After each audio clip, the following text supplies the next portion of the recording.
好，那接下来我们要看的就是在这里的这个教材啊，那么你可以，一般我们先拿到这样的一个内容啊，其实你应该先整个 overview， 先整个把它从头到尾，这样很快的啊，当然没有这么快了啊，所以我在录，所以我快一点，就是说我把它往上，然后整个看过一遍，我大概知道说哦，原来他就是要教我怎么画这4个零件，好，所以我就心里有底，就是说从建账号开始，然后我要怎么样进去浏览我的3D 零件，好，然后它的这个画面上面的每一个范围大概是代表它要告诉我什么样的讯息，好，那这个就是你要逐步的经由这边的介绍去了解它。那你只要跑到第2个礼拜的内容也是一样，你进来之后啊，第一件事就是先大概约略的了解一下，说它从第1周我们已经会画这4个零件，那这4个零件其实里面有牵涉到斜面 ，OK， 好，那它的斜面的这个绘制，或者是我们到第2个礼拜，可能它有一个更复杂的这个零组件，然后它这个零组件可能它在编修的时候，它要更精确的去标示这个尺寸，好，那慢慢的就是说你在机械设计的这个领域里面，你一开始进来你就拉，那假如说你之前已经有这个其他的电脑辅助绘图的这个那么经验的话，那其实你可以学得更快啊。它这边可能就是要做旋转复制，还是做什么样的一个处理等等。好，那它在精确的绘图里面，越来会有越多的这个那么选项的设定。好，那选项的设定到最后面，它变得每一个环节它都有一个精确的尺寸。那甚至它有把对应的这个约束条件一个一个把它弄进来，就是每一个绘图的部分它都有一个特定约束的这个 icon 显示在那边，所以我们就可以针对这样的一个功能进一步的来更精确的描述我们的这个所要画的这个零件。好，那大概这个就是第2个。好，那在这样的过程里面，你假如进来，其实有一部分可能它还没有告诉我们的。好，但是你在初步绘图的时候，你假如更有概念的话，那第1个概念就是，其实它的这个零件，你假如从这边进来，它的这个 Part Studio 其实它是可以放好几个零件，你看它不是1个，它是2个，所以它可以画好几个零件在同一个这个 Part Studio 的这个专案档里面。好，那它这样做的原因就是说，它可能共享共同的尺寸，所以你看它这里面 Part 我就故意画了2个。好，我从第1个，然后要做第2个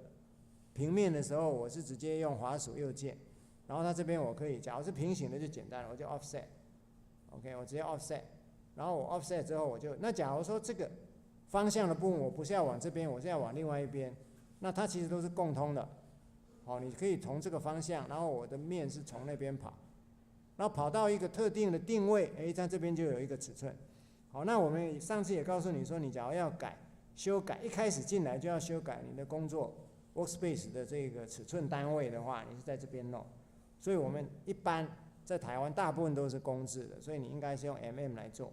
好，所以当我们长好我们的位置之后，我就可以点选它，说好，我要在这上面做图了。然后你假如要让它正向，是按滑鼠右键，然后它是 View Normal to Sketch Plan。好，这个就是我们一般正常，有些软体它会自动帮你这个转到这个对应正向的这个绘图面。好，那现在因为大部分的绘图都是从空间上我比较容易了解它的这个从属关系，所以它一开始它没有帮你转 ，OK， 然后你要转的话也可以从这里转。好，那这样的绘图可能不见得更好了所以你基本上就是在这样的一个做图面上，好，那你就可以透过绘图的元件 ，OK， 然后这个绘图元件一旦我把尺寸标定，那在这里面你假如要标定尺寸，它是先选我要标定尺寸然后再选说我要标定这个， OK， 那假如要改的话，我直接现在就可以改。好，比方说我这个要把它变成90，OK， 然后你同样的，目前还在这个标定尺寸的设定下，你再选，然后再拉出来又一个。好，那比方说这里我要70，好，那你就很精确的把它标好之后，我这个图已经完成了，所以我就点选说好完成。然后接下来你要长出的话，好，你就透过这一个，然后我就选说我要长出这个。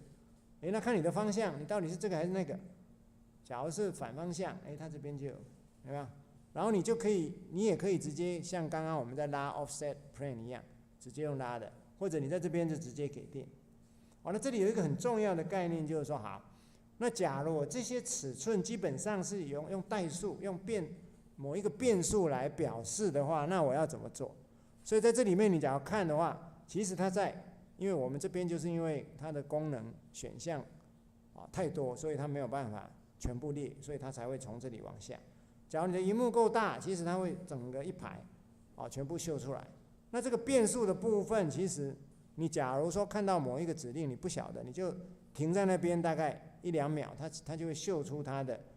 对应的这个功能比方说我现在要抓它的时候，我基本上就选那刚刚从这里面选的时候，我们没有特别移开的话，它就会秀出对应的这个那么说明。好，那现在我们假如要设定变数，那就它的这个流程来讲，我们在这里设。那设定变数的方法就是好，假如我这里给一个变数，我这个变数基本上，我这个变数的名称，比方说我叫做 var1，OK， 然后它的大小是20好了。那我就设定好了，我就说好，我结束了。可是你这个是在所有的这边之后，你才这个定义的，所以它是没办法用。那你要怎么样让它前面这些绘图可以用到？你就把它拉到前面来，那它就可以用了。所以你这里假如牵涉到，比方说我们刚刚在长出的时候，它这边有一个 sketch，那我要编辑它，所以我就编辑它。那编辑它的时候，比方说我这里我要3倍的这个 var1， 所以我就点选它，我说我要3倍，所以3倍的，它是呼叫它的时候是用井字号，所以是 var1，那它就有没有？它就会自动帮我把它这个带进去。那这样的好处就是，当我设计完了之后，我可以有一个设计分析去决定说，它不是20，它是22，有没有？那我整个后面的作图我都不用去动它了。我的约束关系弄好之后，你就可以发现说它自动，因为我是用变数的嘛，所以当我在编辑的时候，我就可以从这里我去 edit 它，有没有？自动帮我改，就按照我的设计那其实我们真正的设计都是尺寸之间的关系它是运算出来的。那透过这样的话，我们就可以在这一边的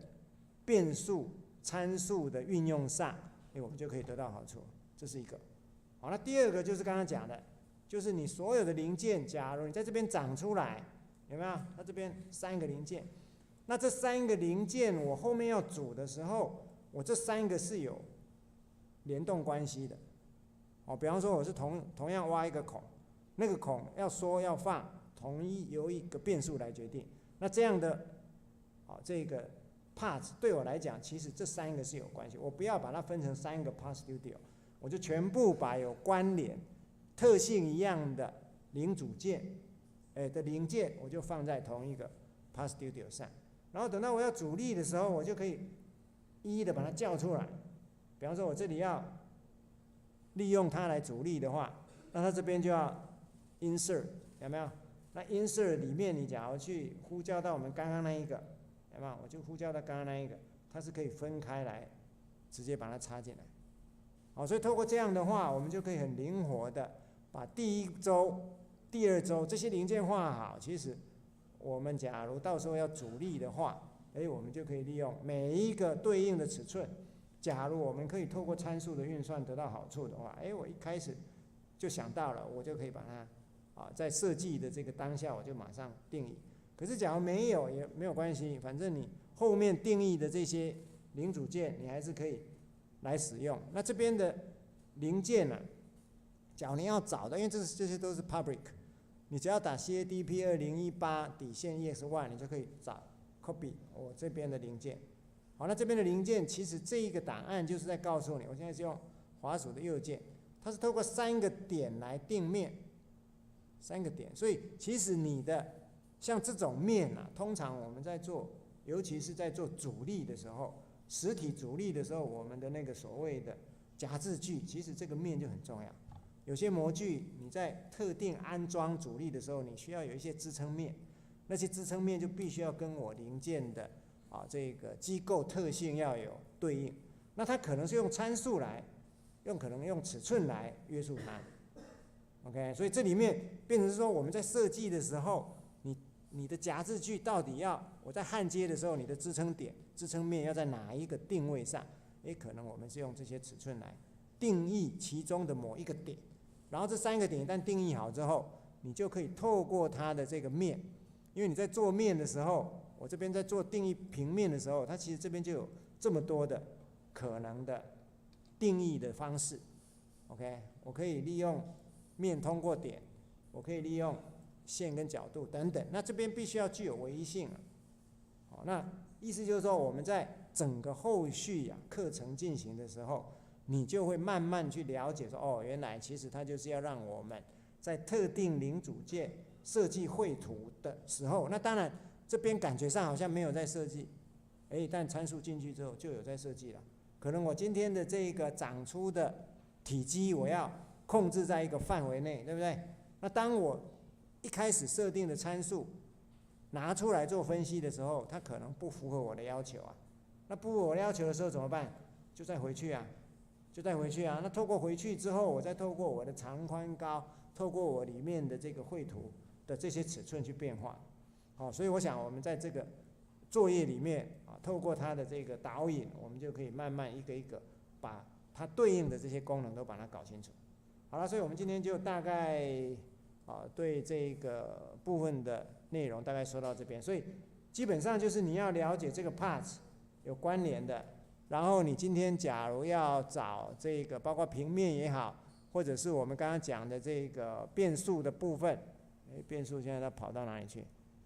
在这里，变数 variable。所以刚刚讲说你停在那边，它就会出现这个说明文件，就是这样。然后你就可以了解说，它大概是怎么用，它这边就告诉你。OK， 好了，所以我们这个影片就拍到这边，我还是按 Shift Print Screen。所以当你在操作的时候，我们会建议说，第一次可能你是摸索的，流程可能不是很顺畅，你先不要拍。你第一次操作完了，你想一下说，待会我要用什么样的方式来说明。那你假如已经有